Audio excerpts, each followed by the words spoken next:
Hi and welcome to the tactical analysis of the Klassiker game between Borussia Dortmund and Bayern Munich. Me, Eshan and Sudesh will be analysing this match for you. Dortmund lined up with the same lineup and the same personnel which they fielded in both their games, whereas Bayern Munich lined up in their customary 4-2-3-1 formation under Flick.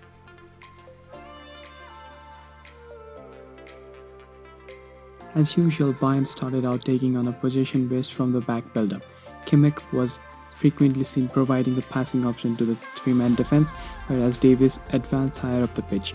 With Pava tugging in inside, Bayern had a virtual three-man setup during the build-up, with Manuel Neuer frequently providing reliant passing option backwards. Similarly, Bayern under Flick have been known to overload the half space to advance the ball in the final third. So in these cases where we can see the overload happening on the right side of the pitch. This was the main takeaway from Bayern's attacks, as the only goal of the game came from that very overload of the half space. In this case, Joshua Kimmich executed a chip over the keeper to seal the tie for Bayern. Bayern created lots of headache for the Dortmund defense by exploiting their inside forwards towards the center and creating problems for the central players to mark them. In this case, they used Thomas Muller and Gnabry to alternate and then create overload in half spaces. Now we're going to have a look at Bayern's defensive game plan. As we can see from this instance, Bayern defended in a 4-4-2 formation with Muller and Lewandowski pressing the ball side centre-backs.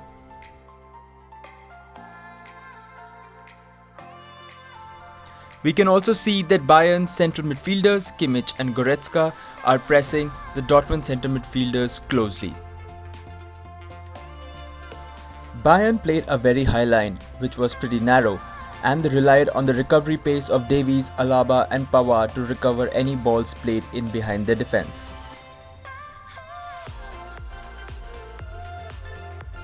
Now we'll have a look at Bayern's counter-pressing. Akanji plays a very tight ball to Dahoud, who returns the pass to him in a wider position. As soon as the pass is played by Akanji, Goretzka presses onto Dahoud and forces him to play the pass back to Akanji. As the pass is played back to Akanji, Lewandowski presses him and forces him towards the byline and play the long ball, and Bayern recover possession. In another instance of Bayern's counter-pressing, we see Brandt is about to receive the ball and he's being pressed by Kimmich and Goretzka, with Alaba pressing from the blind side. All of his passing options are being covered by the Bayern players. The most important counter-press of the game, Kimmich presses and wins the ball in the Dortmund defensive third. He passes the ball and receives it back in the half space, and with the beautiful vision to see Berkey off his line, he chips it over him for one of the goals of the season.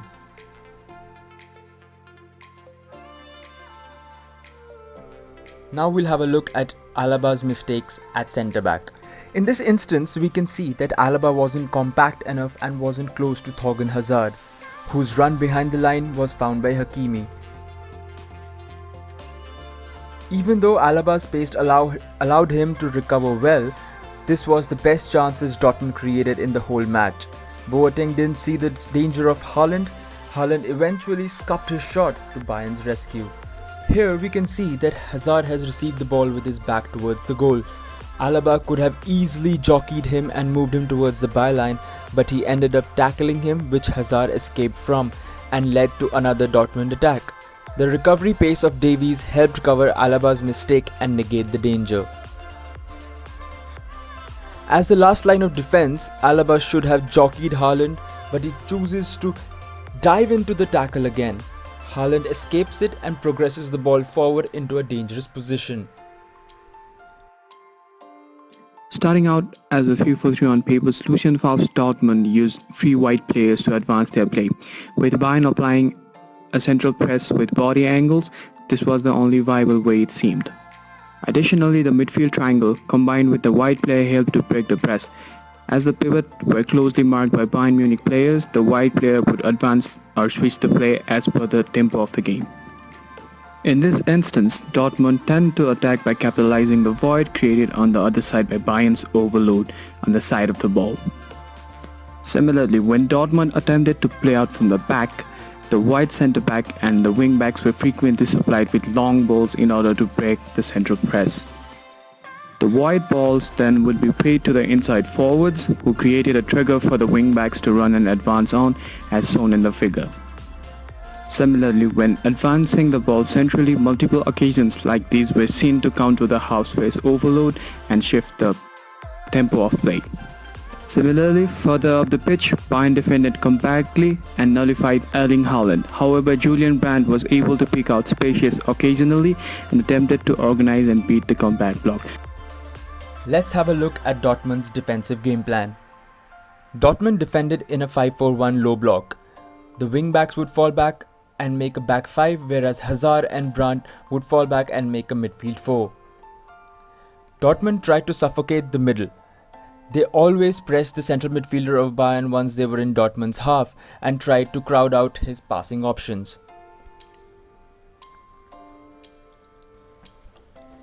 We have already seen how Bayern were counter-pressing, but now we'll look into the transitions in detail. We have already seen how Bayern were counter-pressing, but now we'll look into their transitions in detail. In this instance, we see Davies lose the ball in the attacking third. Within a few seconds, he recovers the ball near the halfway line from the blind side of the Dortmund attacker. We can see from the stills that as soon as the ball was lost, Bayern pressurized the ball and tried to win the ball back as soon as possible.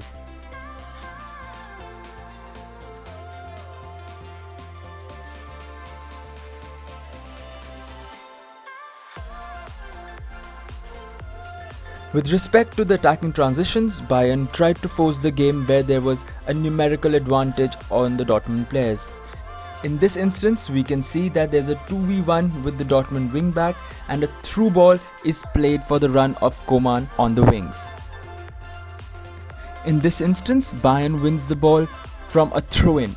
Kimmich plays the ball to Pavard in space, who takes a touch and then plays it wide to Coman.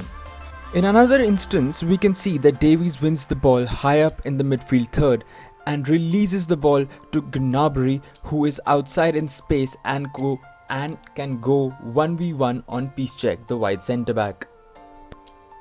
As we can see from the heat map of Dortmund's centre midfielders, they played very deep into their own half.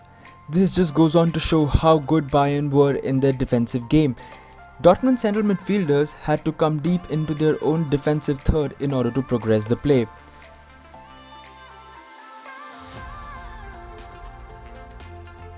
Looking at Bayern's central midfielders heat map, we can see they were mostly on the border of the midfield and the attacking third. This is the heat map of Dortmund attacking midfielders Hazard, Sancho and Julian Brandt, and this goes on to show how Bayern effectively reduced the service to the main creative outlets of Dortmund. The most important and the major talking part of the game was how Lucien Favre, the Dortmund manager, did not change his system in the whole match and persisted on with the same game plan, even though it was easy for everybody to see that it was not working at all.